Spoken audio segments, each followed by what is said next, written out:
اور مظاہر نقوی کی یہ استدعا آج خارج ہو گئی، مسترد ہو گئی، سٹے بھی مسترد ہو گیا، وہ کارروائی بھی چلے گی۔ اور اس کے علاوہ جو بڑی بریکنگ نیوز آ رہی ہے نا ابھی جو آ رہی ہے ابھی وہ یہ ہے کہ جناب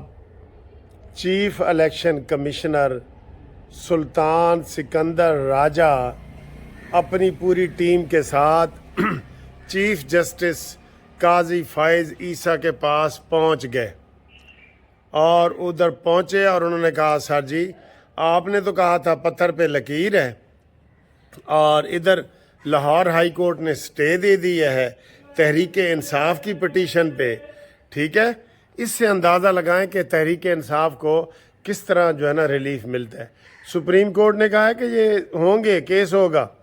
اور اس کو جناب بڑے آرام سے ادھر سٹے مل گیا۔ اب جج صاحب نے بعد میں سوچا ہوگا کہ یار یہ میں نے کیا کر دیا ہے، یہ تو تھڑتھلی مچ گئی ہے پورے پاکستان میں، ٹھیک ہے۔ تو وہ ابھی جی لارجر بینچ بنے گا اور یہ ہے وہ یہ ساری کارروائی ہوگی۔ تو ابھی الیکشن کمشنر کے پاس پہنچ گئے ہیں، اور دوسری خبر یہ ہے کہ جناب چیف جسٹس صاحب اور ان کے ساتھ اعجاز الاحسن صاحب، جس کے لیے یہ شور مچا رہے تھے کہ قاضی صاحب ان کو نہیں بلاتے، ذرا یاد کرو بندیالی کورٹس کو، جس نے ایک کیس میں بھی قاضی فائز عیسیٰ کو نہیں بلایا، اور انہوں نے ابھی بھی جناب ادھر یہ تینوں سینئر جج وہاں بیٹھے ہیں اور ان سے مشاورت کر رہے ہیں، اور مجھے لگتا ہے کہ ہو سکتا ہے صبح کے لیے، کیونکہ وہ الیکشن کمیشن نے یہ کہا ہے کہ جی ہم نے تو آج اناؤنس کرنا تھا یہ الیکشن شیڈول، تو ادھر سے سٹے آ گیا، اب ہم کیا کریں، سٹے بھی ہائی کورٹ نے دیا ہے۔ تو میرا خیال ہے کہ ہو سکتا ہے کل بڑا اہم دن ہو جائے، اور جو سپریم کورٹ کے چیف جسٹس ہیں قاضی فائز عیسیٰ، وہ سو موٹو نوٹس لے کے تو وہ ان کو بلا کے تو جو ان کا آرڈر ہے اس کو سیٹ اسائیڈ کریں، اور الیکشن کمیشن کو کہیں کہ آپ شیڈول جاری کریں۔ ویسے میں آپ کو ایک بات بتا دوں، الیکشن کمیشن جو ہے اذان ہو گئی، تو وہ اذان ہو گئی تھی۔ اب اچھا اتنا ہی فرق ہوتا ہے سردیوں میں، جمعہ پڑھ کے آؤ، کھانا کھایا تو اگلی جناب اذان ہو گئی، ٹھیک ہے، اگلی اذان ہو گئی، یہ اتنا ہی ہوتا ہے، آپ کا بھی اتنا ہی ہوتا ہوگا، ٹھیک ہے۔ یہ جناب یہ خبر میں آپ کو دے رہا ہوں، اور ادھر یہ خبر آ بھی رہی ہے، چیف جسٹس کی لاہور ہائی کورٹ کے حکم پر سینئر جج سے مشاورت،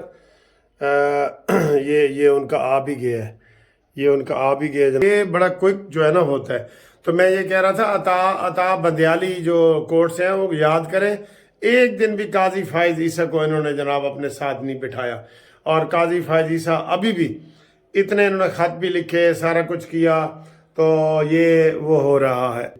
چیف جسٹس قاضی پہلے 2 سینئر ججوں سے مشاورت کی، جسٹس کی لاہور ہائی کورٹ کے حکم پر سینئر جج سے مشاورت، ٹھیک ہے، یہ آپ دیکھ رہے ہیں، یہ خبر آ رہی ہے۔ اور آج کل تو ٹی وی تے ہر ویلے یہی بیٹھا ہوتا ہے جناب حضرت مولانا کاکڑ صاحب ٹھیک ہے۔ یہ کمشنر جسٹس پاکستان کی ملاقات، الیکشن کمیشن کی دعوت پر سپریم کورٹ آئے، لاہور ہائی کورٹ کے آرڈر سے پیدا صورتحال پر مذاکرات، اور جسٹس فائز نے پہلے 2 سینئر ججوں سے ملاقات کی۔ ابھی یہ خبر آ جائے گی کہ جناب نوٹس لے لیا گیا ہے، اور اس میں آپ کو گال ودی پئی ہے جی، گال ودی پئی ہے، انہوں نے اس کو بھی بلا لیا ہے، کیا نام ہے چیف جسٹس نے اٹارنی جنرل کو بھی بلا لیا ہے۔ بالکل یہی جو میں آپ کو کہہ رہا ہوں نا، یہی ہوگا کہ انہوں نے جناب وہ کہ جی سو موٹو نوٹس لیں، اور آج ہی ہو سکتا ہے یا کل یہ کارروائی ہو جائے، یہ میرا اندازہ ہے، ٹھیک ہے، یہ میرا اندازہ ہے۔ تو باقی اللہ خیر کرے، حالات ہمارے ٹھیک نہیں ہیں، ایک چیز سیدھی ہوتی ہے تو دوسری جناب اس کے اوپر آ جاتی ہے۔ تو اس وقت میٹنگ جاری ہے، اٹارنی جنرل کو بھی بلا لیا گیا ہے، سینئر جج کو بھی بلا لیا گیا ہے، اور اپنی آنکھوں سے چیف الیکشن کمشنر سلطان سکندر راجہ کی سپریم کورٹ آمد، یہ دیکھ رہے ہیں۔ آگے الیکشن کمشنر کی چیف جسٹس قاضی فائز عیسی سے ملاقات، یہ دیکھیں۔ اور اس کے بعد یہ اگلی بات دیکھیں، جسٹس سردار طارق اور اعجاز الحسن بھی شریک، یہ ٹھیک ہے۔ اور یہ الیکشن کمشنر کی ملاقات میں اٹارنی جنرل بھی شریک۔ لو جی، ابھی کوئی خبر آ جائے گی انشاءاللہ، ٹھیک ہے۔ اگلی خبر تک انتظار کریں، اور تب تک کے لیے خدا حافظ۔